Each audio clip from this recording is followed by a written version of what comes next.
नमः संस्कृताय मित्रों। संस्कृत सामान्य ज्ञान, चाहे आप जो भी परीक्षा दे रहे हो, टीजीटी पीजीटी, या आप एंट्रेंस एग्ज़ाम दे रहे हो, जेनू का, बीएचयू का, ठीक है, या आप एयू का दे रहे हो, आपके लिए ये बहुत ही महत्वपूर्ण प्रश्न रहेंगे। और यह सामान्य ज्ञान प्रश्न हर परीक्षा के लिए महत्वपूर्ण रहेंगे। तो ये 10 प्रश्न प्रतिदिन आपको मिलेंगे। अगर आप कहेंगे तो ये प्रतिदिन क्लास चलेगी। जैसे करंट अफेयर्स की चलती, इसी प्रकार से संस्कृत सामान्य ज्ञान की भी क्लास चलेगी। इससे क्या होगा, आप नए नए प्रश्न प्रतिदिन पाएंगे। शिशुपाल वधम के रचनाकार का नाम बताइए। भामह, भारवी, कुंतक या माघ। तो आपके महाकवि माघ हो जाएंगे। और शिशुपाल वधम में आपके 20 सर्ग हो जाएंगे। कितने सर्ग हो जाएंगे? 20 सर्ग हो जाएंगे। चलिए आगे बढ़ते। भारवी की रचना किरातार्जुनीय में ध्यान रखना। अगला प्रश्न आपसे पूछ रहा है कि श्रीहर्ष का ग्रंथ कौन सा है। देखिए नए नए प्रश्न आपको अब समझिए कि रस तारंगड़ी किसकी है, मेघदूत किसकी रचना है, और नैषध काव्य किसकी रचना है, अहित हरिवंश किसकी रचना है। अब ये आपको समझना है। ये जो 4 ऑप्शन मैं आपको दिया हूँ, आपको चारों ऑप्शन ढूंढ के लाना है। तो ये आपका हो जाएगा नैषध काव्य। राज तारंगड़ी किसकी है? कल्हड़ की, ठीक है। मेघदूत आप सब जानते हैं। तो ध्यानपूर्वक से आपको चारों ऑप्शन देखना है। व्यंजन संधि का उदाहरण नहीं है। व्यंजन संधि का इनमें से देखना है कि व्यंजन संधि का उदाहरण कौन सा नहीं है। उत धन चारणम, उच्चारणम, ये भी व्यंजन संधि हो जाएगी। रामश टीकते, रामश टीकते, ठीक है। ये जो सा है वो किसमें, खटकोड़ वाले सा में आपके परिवर्तित हो गए ना। कौन सी है? इष्टुनाष्टु, ठीक है। ये सूत्र है ना। गंगाधन उदकम, गंगोदकम, गंगाधन उदकम। तो ये कौन सी संधि हो जाएगी? ये आपको कमेंट करके बताना। यही आपका उत्तर सही हो जाएगा। इसमें कौन सी संधि है ये आप कमेंट करके मुझे बताएंगे, ठीक है।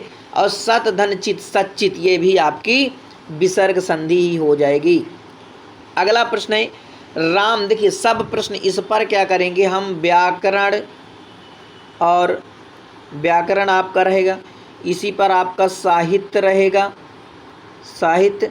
और जो महत्वपूर्ण जो पूछे गए हैं, चाहे आपके दर्शन के हों, चाहे आपके दर्शन के हों, और चाहे आप समझ लीजिए कि शब्द रूप, धातु रूप, प्रत्यय, समास, जो भी महत्वपूर्ण प्रश्न पूछे गए वही प्रश्न रखे जाएंगे। राम शब्द के षष्ठी एक वचन का रूप बताना है। रामो, रामस्य, या रामे, या अगला है आपका रामेशु। तो षष्ठी एक वचन पर क्या बनेगा? रामस्य बन जाएगा। क्या बन जाएगा? रामस्य। रामः रामम, रामेड रामाय, रामात रामस्य, रामे ही राम, रामे सप्तमी में बन जाएगा, ठीक है। अगला प्रश्न करते हैं। देखिए इधर आइए, थोड़ा मैं इधर छोटा कर देता हूँ।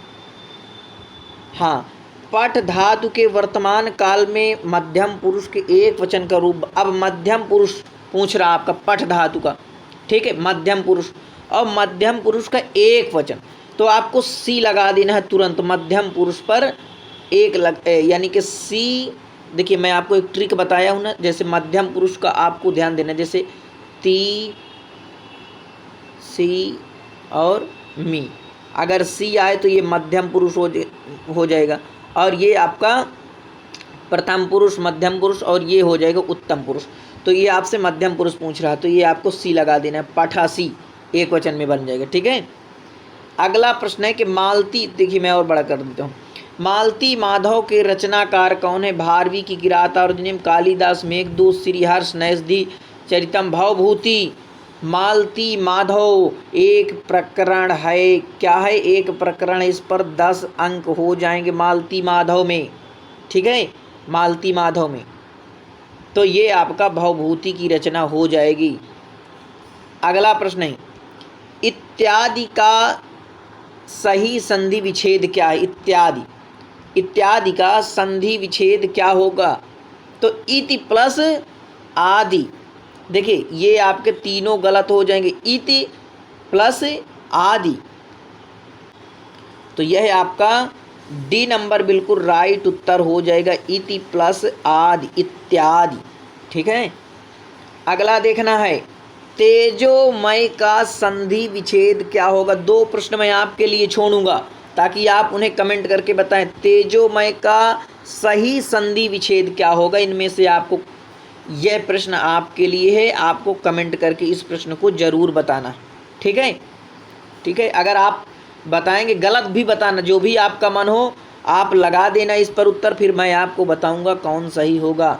ठीक है। अगला प्रश्न है, रघुवंश किसकी रचना है? रघुवंश किसकी रचना है? व्यास की है, भरत मुनि की है, कालिदास की है, चाणक्य की है? तो ये आपकी कालिदास की रचना हो जाएगी। और रघुवंश महाकाव्य है, इस पर आपके 19 सर्ग हो जाएंगे। कितने सर्ग हो जाएंगे? 19 सर्ग हो जाएंगे। ठीक है। अब आपको 2 प्रश्न बताना था। एक प्रश्न मैं आपको संधि वाला दे दिया हूँ और एक प्रश्न ये प्रश्न दे रहा हूँ। रमा शब्द के रूप की सप्तमी विभक्ति बहुवचन, सप्तमी विभक्ति बहुवचन में क्या होगा? देखिए मैं आपको ट्रिक बताया हूँ ना षष्ठी और सप्तमी पहचानने का। तो इसमें बताना है रामाशु, रामाणाम, रामयोः, रामायाम। तो आपको बताना है सप्तमी बहुवचन बताना है। सप्तमी बहुवचन क्या होगा, यह आपको कमेंट करके मुझे बताना है। तो 10 प्रश्न आपको प्रतिदिन मिलेंगे, नए प्रश्न मिलेंगे आपको। इससे आपको जानने को मिलेगा कैसे प्रश्न आ रहे हैं, आपको बहुत कुछ सीखने को मिलेगा। तो यह क्लास आपको प्रतिदिन देखना है और अपने मित्रों तक ज़रूर शेयर करना है। ठीक है, लाइक शेयर ज़रूर करना है। नमः संस्कृताय।